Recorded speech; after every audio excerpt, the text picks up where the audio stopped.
One movie. А в этом ролике Незабываемые каникулы, в которых есть место и домашней пасте, и мороженому, и бесконечным поездкам на мопеде. Мальчик по имени Лука проводит в красивом приморском городке, расположенном на итальянской ривьере. Ни одно приключение Луки не обходится без участия его нового лучшего друга, и беззаботность отдыха омрачает только лишь один факт, что на самом деле в облике мальчика скрывается морской монстр из глубин лагуны, на берегу которой и стоит этот городок.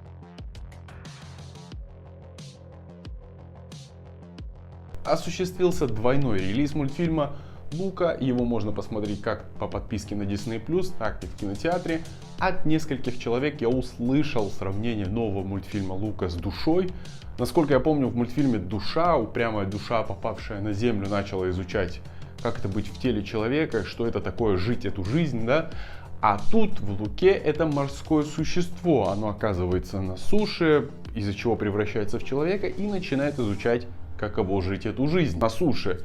И на этом все сходство заканчивается. И за весь просмотр я ни разу себя не поймал на мысли, что где-то было какое-то копирование или схожесть. Вообще, мультфильмы абсолютно разные. Изначально хотел сказать и побухтеть как старый дед, типа: почему, если морские существа живут под водой около Италии, у них обязательно должен быть итальянский акцент? И вообще, почему люди на суше понимают их язык? Но потом быстро откинул эту мысль, потому что придирка звучит так же абсолютно по-мудацки, как есть некоторые рецензенты озвучивают такие вещи. А что это за существа? Почему они превращаются в людей?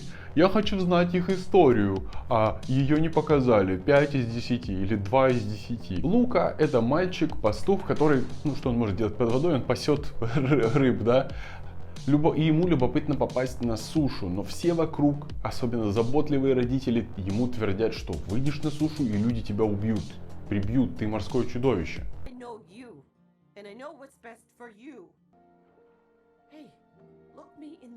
Но все же случайным образом Лука попадает на сушу благодаря другому морскому мальчику по имени Альберто. Он его тростью силой вытаскивает наружу из-под воды, после чего Лука превращается в мальчика. Где-то к 30-й минуте там был то ли ляп или сцена, которая меня немного запутала, так, наверное, будет правильнее сказать, когда они вроде должны менять свою форму и превращаться в людей, ступая на сушу. Но это также происходит, когда они вылетают из воды и пока летят по воздуху, меняется форма в человека. Чего, по идее, происходить не должно, по самой задумке мультфильма. Либо же я действительно запутался. Когда смотришь на английском языке, я смотрел на английском, там проскакивают всякие штучки про Silenzio Bruno или Санта Моцарелла, с которой я посмеялся, и прочие выражения типа Санта Пиколетто, Санта Рикотта, вызывают непроизвольную улыбку. Также, глядя на английском языке, была сказанная фраза мамы Луки, опять же про его желание попасть на сушу, что любопытную рыбу ловят на крючок. У меня просто щелкнула в голове мысль касательно дубляжа на русский язык, и я надеюсь, что там нет ничего, чего-то наподобие любопытной Варваре нос оторвали и прочей отсебятины в этом духе, да, которая точно не пойдет в плюс этому мультфильму, я уверен. стоит ли смотреть? Мультфильм Лука в каком-то смысле интересный, очень красочный и сочный. Для просмотра подойдет как для взрослых, так и для детей. Может, кому-то удастся окунуться в детство и вспомнить эти беззаботные летние деньги, когда мы 3 месяца после школы были предоставлены сами себе и занимались почти всем, чем хотели. Мультфильм идет почти 1,5 часа, и потому как все там развивается и подается, это идеальный хронометраж, не затянут и не даст заскучать. Касательно темы LGBTQ+, я уже не знаю, скоро нужно будет включать все буквы алфавита, а то получается какая-то дискриминация к остальным буквам, да, и отсутствие толерантности. В общем, если посмотреть мультфильм под другим углом и более взрослым людям, тут возрастная метка просто 6+, то может начать складываться пазл, которого, возможно, и не было в мультфильме. Мы придем к скрытому смыслу того, что Лука и Альберто — это два парня, которые все время проводят вместе, и когда Лука начинает уделять внимание девочке, то Альберто его ревнует. И то, что они хотят жить среди общества, хотя чем-то отличаются от него, но от своей индивидуальности, отличительных черт, морских существ, да, отказываться не хотят. При этом поначалу они прячутся, а потом их принимают.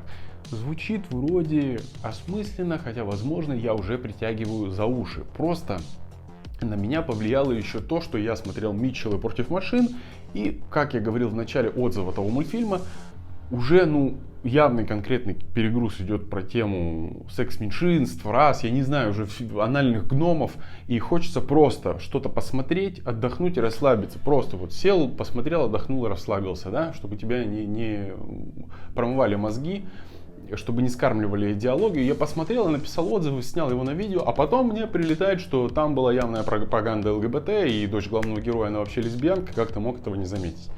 Очень жаль, что даже мультфильмы для детей теперь так сильно накачивают идеологической современной повесткой.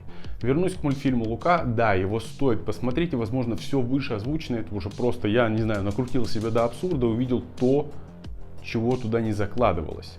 А на этом все. Подписывайтесь на канал, ставьте большой палец вверх, если вам понравился этот ролик.